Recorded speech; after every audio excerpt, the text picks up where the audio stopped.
২৪ নং কবিরা গুনাহ ডাকাতি করা, অর্থাৎ মানুষের সম্পদ ছিনতাই এবং চুরি করা অথবা বলপ্রয়োগের মাধ্যমে তাদের থেকে নিয়ে নেওয়া বা তাদের পিছু নিয়ে তাদের ইজ্জত সম্ভ্রম বিনষ্ট করা।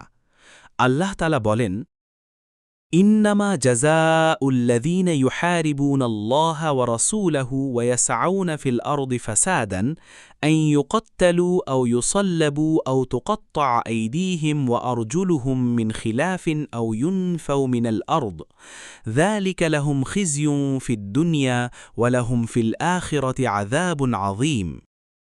আর যারা আল্লাহ তার রাসূলের বিরুদ্ধে যুদ্ধ করে এবং দেশে হাঙ্গামা সৃষ্টি করতে সচেষ্ট হয়, তাদের শাস্তি হচ্ছে তাদেরকে হত্যা করা হবে অথবা ক্রুশিবিদ্ধ করা হবে অথবা তাদের হস্তপদসমূহ বিপরীত দিক থেকে কেটে দেওয়া হবে কিংবা দেশান্তর করা হবে।